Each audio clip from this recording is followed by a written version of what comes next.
Howdy and welcome back. I'm Raymond Dahlman and this is the weekly wrap-up for June 11, 2021. Hope everyone had a good week. Let's go ahead and dive in. I got a lot of stuff I want to cover. So let's go ahead and take a look at the markets this week. The Dow Jones looks like it was down for the week, and from what I saw on TV, it looks like it's the first time in 3 weeks that the market I think the Dow has been down.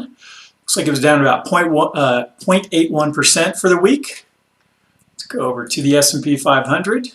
Looks like a little bit different of a chart. Looks like it was up about 0.4.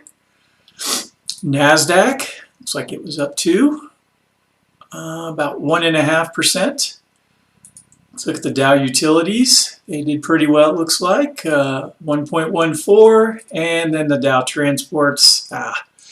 That's what brought the Dow down. Was the transports? They were down 1.06. So all in all, kind of a mixed week between the Dow, Nasdaq, and the S&P. But nothing too big either direction. So we'll continue to see where this market heads. Let's take a look at gold for the week. Looks like it's going to end up down about 0.76%. It was doing pretty good up until about let's see, early this morning. It looks like it started to fall off. So. But, and let's take a look at silver. Let's see, silver's going to finish up for the week just barely, about 0.38. It looks like it was up as high as about a 1.5% for the week up through earlier today. So, all right, so that's the indexes. Let's go ahead and jump over to some job numbers and see how they came out this week. Initial jobless claims came in at 376,000. The forecast was 370, so not too bad. Previous week, let's see, did they change that? 405, yeah, they revised last week up to 405 from 385, so slightly worse. In the revision, let's take a peek at continuing jobless claims. Came in at 3.499 million. The forecast was 3.602, so that's some positive news. And it was revised, last week's was revised down to 3.757 from 3.771. So again, kind of a mixed bag. Alrighty, so I'm going to go ahead and go over to a PowerPoint. Inflation has been the big subject of late, so I want to go ahead and cover some of this. And let me... All right, so we can see over the last year how, or actually this goes back to 2000. So you can see how the price of gold over the last 20 years, during the last downturn, it spiked up quite a bit, close to 1,800, fell off and stabilized in that $1,200 range for, I'd say, what, 5-6 years, and in the last year or so, gold has spiked again. It I think got just up over $2,000 an ounce, and right now has been in the $1,900 range for probably the last 4, 5, 6 months. So let's take another look at silver here. We can see silver prices slowly crept up. The last downturn it peaked and then leveled back off, let's say about $15, $16 an ounce, and then again in the last year it has spiked. We're at about $28 an ounce at this point. Let's take a look at gasoline. That's something that really affects us over the last 20 years. Well, I guess this goes back to 2008, so 13 years. We had a lot of volatility during the first half, and then in the second half it's been a little bit lower. I know we've seen a lot of gas prices spike in the last few months with people going back to work and people driving more. So from the low last year, we've seen quite a bit of a surge in gasoline prices. But overall, over the last, like I said, 14 years, certainly not at its peak yet. Heating oil, something important to folks who like to stay warm in the winter. I know that's not a problem right now, but heating oil prices, again, have gone up from about 0.51 to 2.11. So again, a pretty big spike, but looking back historically, back over a 20-year period, still lower than the worst spikes we've seen. All right, let's go to some food stuff. We got wheat. Again, we've seen a lot at the grocery stores where prices have really spiked. Again, we can kind of see this in the last year. The price of wheat has, significantly gone up. But again, let's look back historically and do some comparisons. Certainly not as bad as during the previous downturn that we had back in 2008 and 9. And again, it did level off after a couple of years. Same thing with corn. We had a spike around that same time, had leveled back off, and then in the last year has, again, really spiked. It looks like it's starting to come back down again. Again, this is something I'm going to pay close attention to. And but just be aware that inflation is something we're hearing a lot on TV, but we are seeing it at the grocery store. But I do want to put this into some perspective long term. Soybeans, I personally don't need them, but I know that they are a big part of our agriculture system. Looks like the prices in the last year, looks like it's about doubled from around $700 to $900. I guess these are bushels, up to $1,500. So that's a pretty significant spike. But again, looking back historically, it's not as bad as in previous shortages. Now, lumber is one that we've been hearing a lot about. There's been a shortage of homes for people to purchase, which has pushed a lot of prices up in the real estate market. Also, with people who now have more flexibility in their jobs, wanting to move out from inner cities, out to the suburbs, or even out to the middle of nowhere. So, it's kind of a perfect storm when it comes to lumber, where we did have a slowdown, and last year where not as many people were working, so they weren't cutting down as many trees.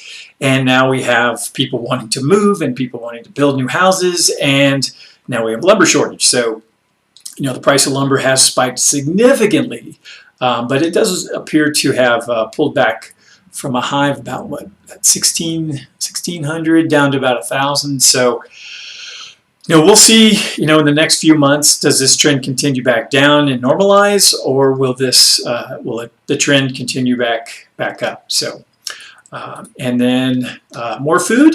We got cattle and hogs. Cattle over the last year, I eat a lot of steaks and beef. So, when it gets more expensive, I get a little angry is not the right word. Aggravated, I guess. So again, we have seen a bit of a price increase on beef, but again, looking back, we've had certainly higher prices. Again, let's just continue to look at the data and make rational decisions. Same thing with hogs. Hog prices have close to doubled in the last year, but looks like there was a spike in the last 10 years, and I don't even remember it happening. So, if prices go back down and normalize, in a few years, I'm sure we'll remember Corona, but will we remember that we paid more for bacon for a short period of time? I don't know. All right. Well, is that the last one? Yeah, that was the last slide I had there. So let's go ahead and get out of that. And then the last thing I wanted to share, we hear a lot in the news about the repo markets and what the Federal Reserve has been doing. And this is a podcast. David Gornowski is the gentleman who is the host. His podcast is called A Neighbor's Choice. I think he's on a lot of different simulcasts on radio stations. I listen to him from time to time. But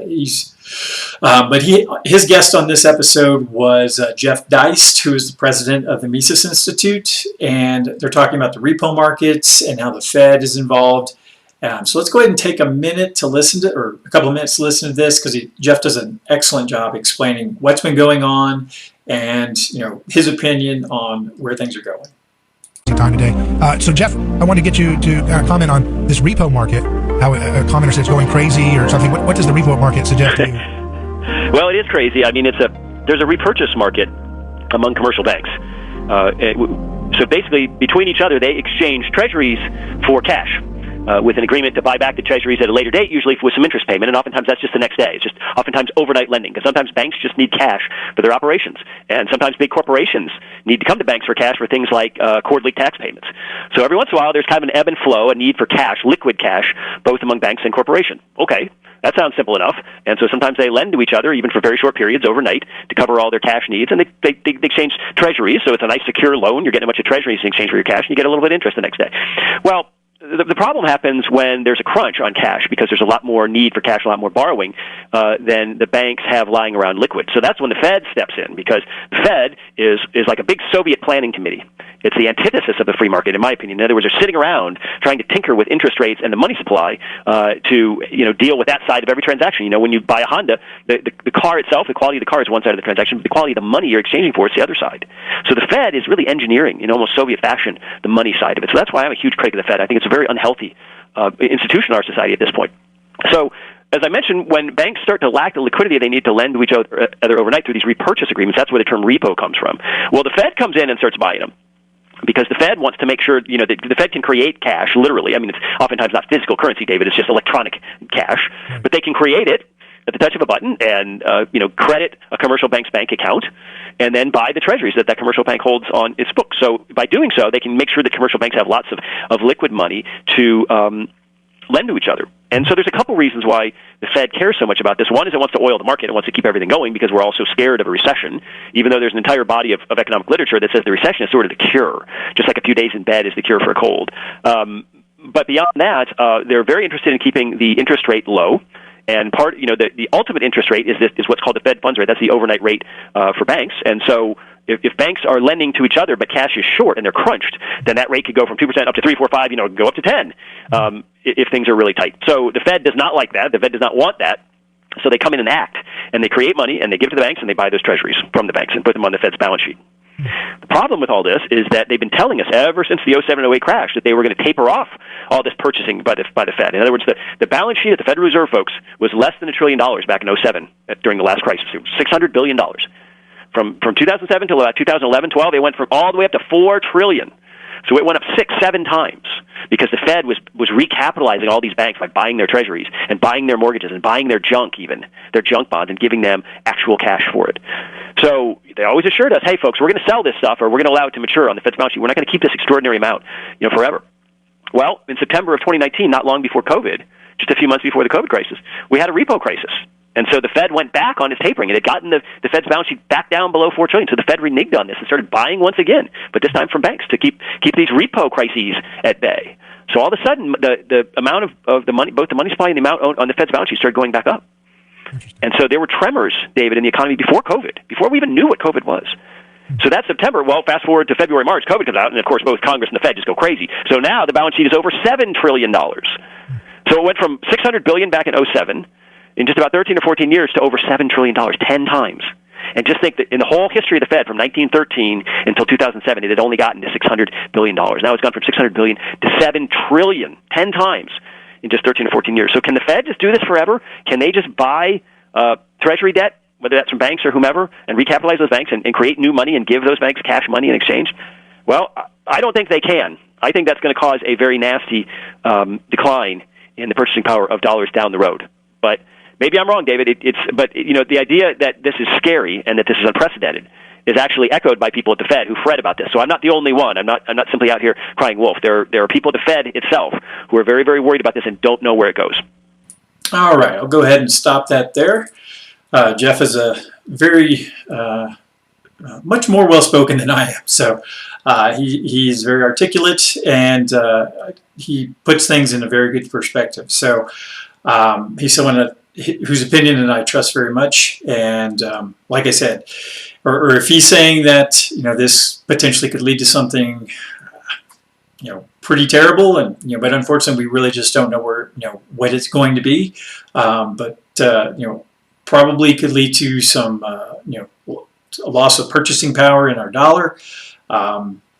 And I think the biggest problem, and I'm not speaking for Jeff here, is just that no one's doing anything about it. Everyone's just sweeping it under the rug, ostrich with their head in the sand, just hoping it's going to blow over. And unfortunately, I just don't see that occurring. So, I'll go ahead and attach a link to that podcast in the show notes. And the other portion of the conversation had to do with, what was the other one? Homes being purchased by BlackRock. That was definitely something that's been in the news of late. Big investment firms, buying up entire neighborhoods in some cases, and turning the citizenry into perpetual renters. So, we as Americans, the American dream is to own a home, and I think that's where some of that fear is coming from. So, like I said, give it a listen. It's certainly a good podcast to maybe add to your podcatcher. And but I think the total interview is about 25 minutes. What we were just listening to was on 1.5 speed, just because I hate listening to people talk slowly.